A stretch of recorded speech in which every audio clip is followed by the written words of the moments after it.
ចិត្តជាម្ដាយចង់ឲ្យកូនបានល្អ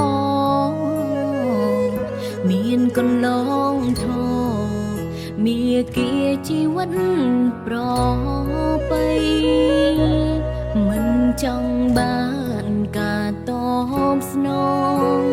សូមត្រឹមឲ្យកូនផ្លៃបានយល់នៅដំឡៃនៃគុណមេត្តាភាពជោគជ័យមិនសមដល់ទ្រព្យសម្បត្តិឡើយ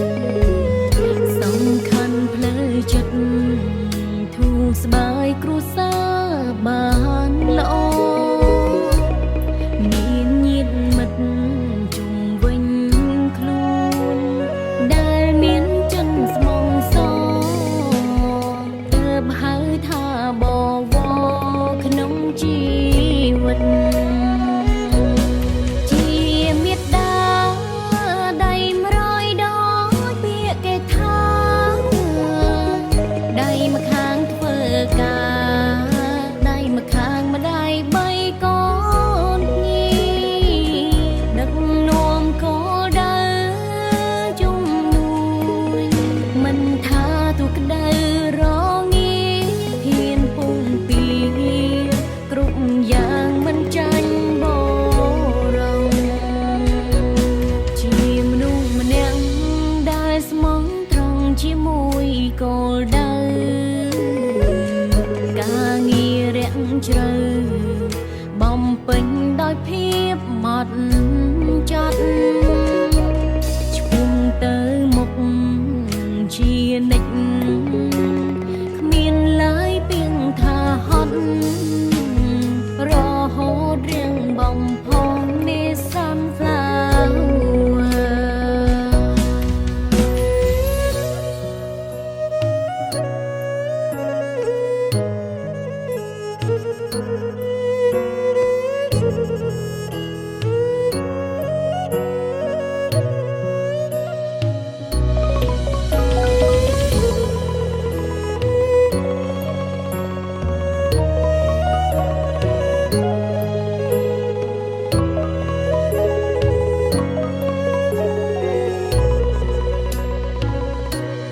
ភាពជោគជ័យមិនសមដល់ទ្រព្យសម្បត្តិឡើយសំខាន់ផ្លូវចិត្តធូរស្បើយគ្រួសារបានល្អមានញាតិមិត្តជុំវិញខ្លួនដែលមានចិនស្មងសទើបហៅថាបវរក្នុងជីវិតជាមេត្តាដៃ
ចិត្តជាម្ដា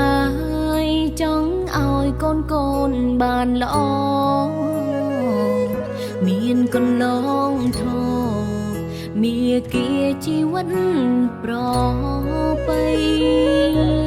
មិនចង់បានការតបស្នងសូមត្រឹមឲ្យកូនផ្លៃបានយល់នៅតម្លៃនៃគុណមេត្តាភាពជោគជ័យមិនសមដល់ទ្រព្យសម្បត្តិឡើយសំខាន់ផ្លូវចិត្តធូរស្បើយគ្រួសារបានល្អមានញាតិមិត្តជុំវិញខ្លួនដែលមានចិនស្មងស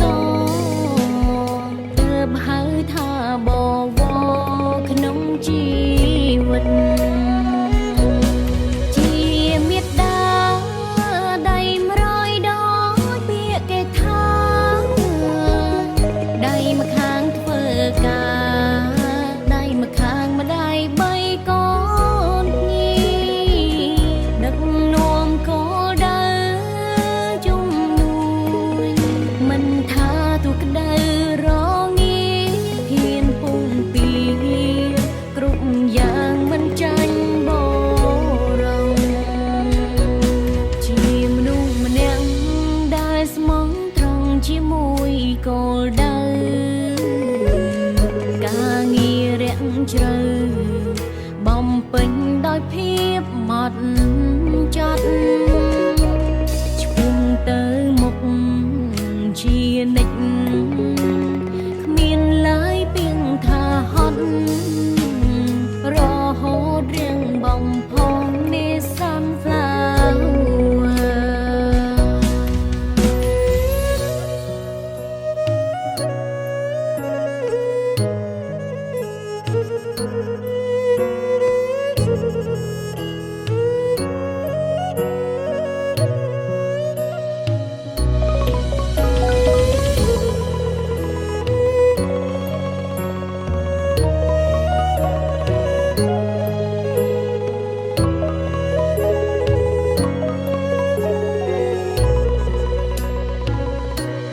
ភាពជោគជ័យមិនសមដល់ទ្រព្យសម្បត្តិឡើយសំខាន់ផ្លូវចិត្តធូរស្បើយគ្រួសារបានល្អមានញាតិមិត្តជុំវិញខ្លួនដែលមានចិនស្មងស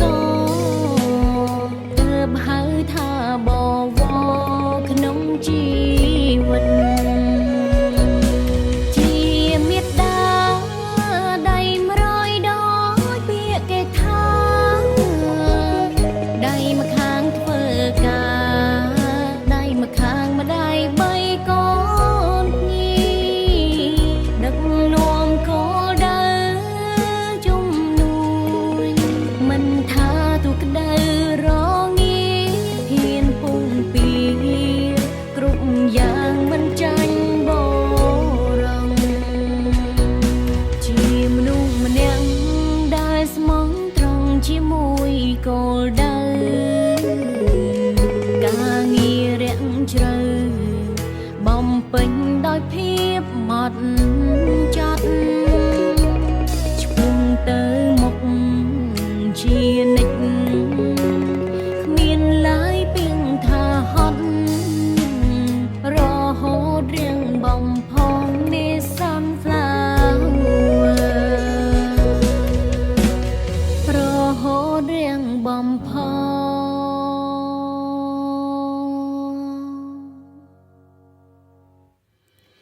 នេសានផ្លា ច